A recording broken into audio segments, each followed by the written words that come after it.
서상현 회장님 하실 때 한번 나와서 말씀을 잠깐 전한 기억이 있습니다. 지금 생각해 보니까 무슨 말씀을 드렸는지 전혀 기억이 안 나는데 말씀을 준비하면서 여러분들 뭐 매주 화요일마다 나와서 이 말씀의 홍수 속에서 사는데 저까지 무슨 또 말씀을 하겠습니까? 그래서 말씀은 이제 목회자들이나 또 이렇게 교수님들이나 이런 분들이 잘하실 것 같고, 저는 여러분들하고 동시대를 살아가면서 뭐 한 1년 반이라도 제가 헌신하고 한 생업을 다 접고 그리고 이렇게 선교사로 다녀왔던 그런 경험이 있기 때문에 아마 이일호 회장님 그런 부분들을 높이 이렇게 사서 이렇게 우리 이렇게 동료들에게 이렇게 그런 마음을 좀 나눠주십사 하고 부른 줄 제가 이렇게 생각을 하고, 제가 마음에 갖고 있는 이 선교에 대한 그런 열정을 좀 나누는 그런 시간으로 갖도록 하겠습니다. 제가 잠깐 앉아서 섬김인가요? 책임? 네, 섬김이란 그 이남 회보를 이렇게 보면서 정말 옛날 생각이 절로 납니다. 정말 제가 회장 20대 회장을 제가 했는데 한 해 동안 정말 아주 열과 성을 다해서 정말 이렇게 이남을 섬겼던 그런 기억이 주마등처럼 흘러가고요. 그때 그분들은 많이 또 전역도 했지만 아직도 이 자리에 남아 계신 분들도 있고, 저희가 이일호 회장님을 비롯해서 모든 임원들 열심히 이렇게 섬기는 줄로 믿습니다. 저희가 남은 이제 하반기 사역 생각하고 기도하신 대로 원만히 잘 끝내시기를 그렇게 기대를 합니다. 제가 뭐 이제 우리가 늘 말씀을 듣고 이렇게 뭐 말씀의 홍수 속에서 우리가 살지만 이제는 사역이 필요할 때입니다. 여러분들 아시다시피 이제 뭐 세상 돌아가는 이 모든 형태가 정말 이 성경 말씀을 이루는 그런 순서를 따라가는 것 같다고 생각을 안 하십니까? 언제 참 우리나라의 동성애가 나와서 시청 앞 광장에서 저렇게 벗고 동성들끼리 이렇게 뭐 결혼하는 걸 허용해 달라고, 감히 우리가 몇 해 전만 해도 전혀 상상할 수도 없었던 그런 일들이 지금 백주의 대낮에 대한민국 한 복판에서 일어나고 있는 것, 이게 그냥 보통 일이 아닙니다. 그리고 이 일이 대한민국에서만 나타나는 일이 아니고 전 지구적으로 나타나는 일이거든요. 전 지구적으로. 기독교 국가라고 하는 미국에서 또 그것도 이 전통 보수적인 이 장로교에서 동성 결혼을 허용을 하고, 그 여파가 얼마 안 있으면 이제 대한민국에 옵니다. 지금 우리는 뭐 먼 태평양 건넌 아무 나라처럼 여겨지지만 우리나라에서도 목회자 중에 뭐 이 사이비 목회자들이 그 동성혼을 주장하고 지금 떠들고 있어요. 근데 지금은 뭐 나만 아니면 그만이지 하고 이렇게 생각하고 있는데, 사탄의 역사는 그렇지가 않습니다. 사탄은 정말 오는 사자와 같이 빈틈만 있으면 마음을 뚫고 생각을 뚫고 들어오는 거거든요. 여러분들이 그것을 이기려면은 항상 늘 우리가 시뮬레이션을 해야 돼요. 시뮬레이션. 준비를 해야 됩니다. 상황에 대한 준비. 만약에 왔다. 그랬을 때 나는 어떻게 할 것인가. 여러분, 유혹이라는 거는요, 여러분 훈련을 받지 않으면 이겨낼 수가 없어요. 특히 영적인 유혹. 훈련받지 않으면 결코 이길 수 없는 것입니다. 그래서 여러분들이 평상시에 아무 일 없을 때 늘 우리가 깨어 기도하면서 그 훈련을 하는 거죠. 우리가 말씀을 들으면 듣고 다 잊어버려요. 그렇지만 우리가 말씀을 듣고 잊어버리는 것 같지만 늘 말씀 안에 거하게 되면, 여러분 내가 늘 즐겨 쓰는 말 중에 하나, 여러분 콩나물에 이렇게 물을 부으면은 물이 밑으로 다 빠져 내려가잖아요. 그래도 콩나물은 잘 자란다고요. 여러분 늘 말씀 안에 거하면 기억은 못할지 모르지만 여러분 이 영성은 계속 자라나는 거거든요. 그런데 여러분 그렇지 않으면 그 반대 현상이 나타나는 겁니다.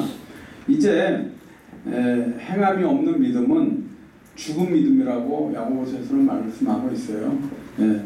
영혼 없는 몸이 죽은 것 같이 행함이 없는 믿음은 죽은 것이니라. 야고보서 2장 26절 말씀. 야고보서에 그렇게 여러분 이제는 우리가 말씀을 듣기만 하고 우리가 머물러 있으면 결국 우리는 뭐 죽어 있는 거나 마찬가지예요.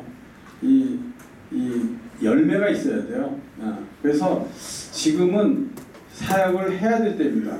여러분들 이제 그동안 하고 했으면 이제는 움직여서 뭔가 해야 되지, 아직도 우리가 그냥 제자리에 서서 계속 듣고 제자리에만 있으면은 그거는 아니죠. 우리들의 관심이 어디에 있느냐, 우리들의 마음이 어디에 있느냐, 그거에 따라서 우리들의 행동이 달라지는 거거든요. 여러분들의 관심은 어디 있습니까? 제가 봤을 때는 이 평일 화요일 날 오후에 참 하루 피곤한 일과를 다 마치시고 이 화요 기도에 오신 거는 정말 여러분들의 관심이 예수님한테 있기 때문이라고 저는 그렇게 생각을 합니다. 아주 귀하신 분들입니다. 여러분들의 관심이 예수님한테 계신 거거든요. 예수님의 관심은 어디에 있나요? 예수님의 관심은 잃어버린 어린 양 한 마리에 있는 거예요. 예. 99마리를 우리에 두고 한 마리를 찾으러 온 산을 헤매다가 한 마리를 찾고 기뻐서 이렇게 안고 돌아오는 그러한 성화도 많이 봤고요. 예수님은 잃어버린 어린 양 한 마리를 이렇게 찾고 계시거든요. 예수님의 관심은 거기 있는 거예요. 여러분들의 관심은 어디 있나요? 나에 있나요? 내 가족에게 있나요? 내 물질과 내가 소유한 모든 것들, 명예와. 여러분, 우리 예수님을 닮기를 원하는 여러분들 삶 가운데 분명히 예수님을 닮아가는 그러한 여러분들이 되기를 원합니다. 이제는 만약에 우리가 아까 제가 시뮬레이션 얘기했는데 갑자기 여러분들한테 돈이 많아진다고 합시다. 내가 필요한 돈이 얼마인지 여러분들이 생각을 해보셨어요? 어느 날 로또가 여러분들한테 당첨이 돼가지고 한 100억, 100억 너무 많네. 한 50억쯤 당첨이 되면 여러분들 뭐 할 것 같아요? 생각을 해둬야 돼요. 생각을 해두질 않으면 여러분 돈 때문에 여러분들이 망하는 거예요. 돈은요, 만몬이에요. 나한테 필요한 만큼만 있으면 적당한데 그 이상이 갑자기 오면은 마음이 달라져요. 부부지간에 갈라놓는 게 그 돈이고요. 부모 자식지간도 갈라놓을 수 있고요. 형제지간도 갈라놓을 수 있고요. 돈은 친구지간도 갈라놓을 수가 있어요. 왜 그래요? 돈한테 마음이 뺏기기 때문에 그래요. 그래서 여러분, 돈에 신경을 딱 쓰는 순간 어떤 모임이든 어떤 공동체든 딱 흐트러질 수밖에 없어요. 돈이 이렇게 홀려간다고. 근데 우리의 목표가 돈이 아니거든요. 돈은 우리의 도구일 뿐이죠. 있으면 우리가 귀하게 사용하는 도구이죠. 그게 목표가 딱 되는 순간 여러분 마음을 확 뺏어가기 때문에 그 다음에 눈에 보이는 게 없어요. 네. 마누라도 아들 자식도 우리가 신문 매스컴을 통해서 많이 보잖아요. 돈이라는 건 그런 거예요. 그래서 우리가 평상시에 그런 시뮬레이션을 해봐야 된다고요. 만약에 하나님이 나한테 복을 주셔서 많은 돈을 준다면 나는 이 돈을 어떻게 쓰겠다. 어떻게 쓰겠다. 여러분, 내 그릇을 이렇게 만들어 놓지 않으시고 그냥 막연하게 그걸 기다린다는 거는 여러분 돈이 복이 아니고요. 재앙이 되는 거예요. 돈이 필요하세요? 그럼 기도하세요. 돈이 내가 어떻게 필요하니까 하나님 주세요. 기도하세요. 그렇게 기도하셔야 돼요. 네. 그냥 주면 뭘 하겠다. 이건 아니에요. 믿음으로 구하면 주신다 그랬거든요. 네. 그리고 여러분들 기도할 때 꼭 그런 목적을 가지고 기도하셔요. 그러면 하나님은 말씀대로 주신다 그랬어요. 근데 우리들이 기도를 하면서 그런 생각을 안 하고 그냥 주면 좋고 아니면 말고. 예. 저도 그랬고 또 지금도 그래요. 사실 제가 이제 이 당뇨가 있는데 매일 새벽마다 나가서 기도를 해요. 하는데 그렇게 내 병 고치는데 안타까움이 없어요. 근데 어떨 때 참 주변에 누가 암이 걸렸거나 누가 몸이 아파가지고 막 이럴 때는 기도를 하면 중보가 돼가지고 막 눈물도 나고 막 콧물도 나고 막 이러면서 기도할 때가 있는데 내 병을 위해서 기도하면서 그렇게 뭐 이렇게 애절하고 애틋한 그런 마음이 안 들더라고요, 여태까지. 예. 그 기도를 하긴 하지만 뭐 진짜 뭐 나면 그만이고 안 나도 본전이고 뭐 이런 식의 기도인 것 같아요. 근데 정말 절절히 예를 들어서 합병증으로 인해서 내가 정말 이게 뭘 콩팥을 떼어낸다든가 뭘 실명이 된다든가 뭐 이런 안타까운 상황이 되면 목숨 걸고 기도할 수 있겠죠. 예. 그 목숨 걸고 기도할 때 주님이 들어주시는 거예요. 여러분 목숨을 건다는 거는 그런 거거든요. 늘 그렇게 해야 돼요. 제가 선교를 나갈 때도 마찬가지였어요. 여러분 어떻게 제가 약국을 했다 그랬잖아요. 제가 약사고 약국을 30몇 년 동안 하던 약국을 어느 날 갑자기 접고 갈 적에는 그만한 사건이 있는 거예요. 그런데 그 사건이 어떤 사건이냐? 여러분 주변에 이렇게 돌아보세요. 여러분 주변에 돌아보면요, 여러분보다 나이 많은 사람만 죽은 건 아니거든요. 그렇죠? 여러분 주변에 돌아보면 내 후배도 죽고, 내 자식 같은 애들도 죽고, 여러분 죽는 데는요 나이에 상관이 없어요. 죽는 건 어떻게 죽어요? 하나님이 그냥 데려가시면 가는 거예요. 무슨 왜 내가 아직 살날만 한데 따질 수도 없는 거예요. 왜? 생명의 주인은 하나님이기 때문에. 네. 여러분 저 그랬어요. 우리 4년 후배가 먼저 위암으로 한 2년 고생하다가 제가 죽기 보름 전에 제가 2년 동안 고민했는데 하필 죽기 보름 전에 영접을 하고 죽는데, 죽을 때 나한테, 죽기 전에 나한테 마지막으로 한 얘기가 형님은 건강할 때 하시고 싶은 걸 다 하세요. 이렇게 얘기를 했다고요. 여러분 당연히 건강할 때 하고 싶은 걸 하는 거잖아요. 죽어가는 사람이 할 수 있는 얘기인데 저는 그 얘기가 마음속에 맺히면서 야, 내가 하고 싶은 게 뭐지? 하여간 그 다음날부터 하고 싶은 게 뭔지가 이렇게 마음에 꽂혔고요. 야, 내가 암에 걸리지 말란 법이 있나? 저 친구에게 3년 있다가 내가 암에 걸릴 것 같은 생각이 자꾸만 드는 거예요. 종말론적인 생각이 드는 거예요. 그게 내 삶을 바꾸더라고요. 여러분 삶의 우선순위가 여러분 앞에 3년만 내가 사는 시한부 인생이다. 여러분 이렇게 한번 생각을 해보세요. 그러면 여러분 지금처럼 이렇게 느슨하게 이렇게 살 수가 없어요. 우리 애들이 아직 저는 시집장가 다 보내가지고 숙제는 다 했다고 생각을 하는데 아직도 아는 사람들은 어떡하냐고. 집안에 내가 기둥인데 여러분 생각을 하셔야 돼. 정말요. 제가 이 생각하는 거는 여러분 내가 3년 있다가 죽을 거라고 생각하면 아이고 재수없이 그런 얘기. 여러분 그게 아니에요. 3년 있다가 내가 죽을지도 모른다라는 생각을 한다 그래서 여러분들 3년 있다가 죽어요? 생각하면 죽나요? 아니죠. 예. 생각한다고 죽는 게 아니에요. 근데 우리가 죽음을 잘 모르기 때문에 죽음이라는 것을 생각을 하면은 꼭 재수가 없어서 죽을 것 같은. 그래서 사자도 싫어하고 한다는 게 우리 동양 사람들의 어떤 생각 아니에요.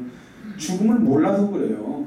죽음은, 생명은 하나님 앞에 속해 있거든요. 우리 예수 믿는 사람은 적어도 기본을 해야죠. 하나님이 생명의 주인이시기 때문에. 그거는 아담과 하와가 선악과를 따먹고 에덴 동산에서 쫓겨날 때 하나님이 쟤들이 동산 중앙에 있는 생명나무 실과도 따먹고 우리들처럼 영생을 할까봐, 그래서 생명나무를 지키기 위해서 하나님이 두루칼인가 불 이렇게 지키는 그런 장면이 창세기에 나오거든요. 여러분 그리고 이제 에덴 동산에서 이제 쫓겨난 거예요. 그 생명나무, 그 생명나무 실과 그 하나님이 지금까지 지키고 계시는 그거예요. 그 하나님의 주권이거든요. 그래서 우리는 내 마음대로 내가 죽는다고 생각한다고 재수가 없어서 죽어지는 게 아니에요. 여러분 언제 어디서 어떻게 죽을지 모르는 게 우리 생명인데 다만 옆에 나보다 먼저 어린애가 죽은 걸 보고 야 이게 맨날 텔레비에서 보면은 교통사고는 다 남이 일어나는 거고 뭐 먼저 죽은 사람 먼저 병에 걸린 사람들은 다 남의 일처럼 이렇게 생각이 되지만요 예수 잘 믿으면 암에 안 걸리냐고요. 예? 목사님은 뭐 병에 안 걸려서 안 죽냐고요. 아니거든요. 믿는 사람도 다 똑같은데 상황이 달라요. 우리는 뭐 살아서 이렇게 참 이 땅이 천국처럼 살고 죽으면 그냥 원하던 천국에 가고 늘 우리는 그런 동일한 마음으로 사는 거지. 뭐 여러분 사는 거는 그래요. 죽는다는 거는 죽음을 준비하는 사람한테는 죽음을 이렇게 맞이하는 거지만 죽음을 미리 생각하지 않고 갑자기 맞는 사람한테는 죽음을 당한다 그러거든요. 여러분 당할 때는요 경황이 없어요. 아무 생각이 없어요. 그래서 야 내가 죽기 전에 참 기도도 하고 막 이러고 싶은데 여러분 안 돼요. 병원에 가면은 산소 호흡기 꼽아놓고 마취 주사 놓고 이 자동 이 숨쉬는 인공호흡기 갖다 놓고 비몽사몽 있다가 내가 죽는지 사는지도 모르고 있다가 간다고요. 여러분 어차피 하늘나라 가는 건데 그렇게 힘들게 갈 거 없어요. 있는 돈 다 써가면서 그거 그냥 공짜로 해주는 의사 하나도 없어요. 병원 다 죽기 한 달 전서부터는 완전히 병원이 봉 잡는 거야 그 사람. 그래가지고 정말 암으로 죽는 환자들한테 마지막에 죽을 때 심폐소생술을 한다는 거 아닙니까? 예. 그 정도로 병원에서는 다 이렇게. 예? 근데 호스피스 여러분 뭐 샘물 호스피스 여기 뭐 특강 받아보신 분 계시지만 호스피스에서 이 말기 이 암 환자들 이렇게 한 3개월 안고 지내는 거 보면요 통증만 조절해 줍니다. 병원에서 통증만 조절해 주고 늘 하나님 앞에 예배하고 기도하고 또 이렇게 봉사하는 사람들 봉사하는 걸 받고 감동하고 정말 사람처럼 살다가 죽을 때 너무 편안하게 하나님 앞에 가는 것처럼 가는 거예요. 예. 그거요 여러분들이 자녀들한테 미리 유언해 두지 않으면요 자녀들이 그렇게 해요. 아까 전자처럼 그렇게 한다고. 아주 그 중에 또 아주 효녀 딸이 있으면 우리 아버지 그렇게 가면 안 된다고 막 뭐 산소호흡기 못 되게 하고요 그런다고요. 근데 그러니까 돌아가실 때는 내가 돌아가야 천국에 가지. 예? 이 땅에 있으면 진짜 이 고난과 이 얼마 천국에 가는 걸 왜 붙으냐고. 그런 얘기를 미리 해놓으셔야 돼요. 예.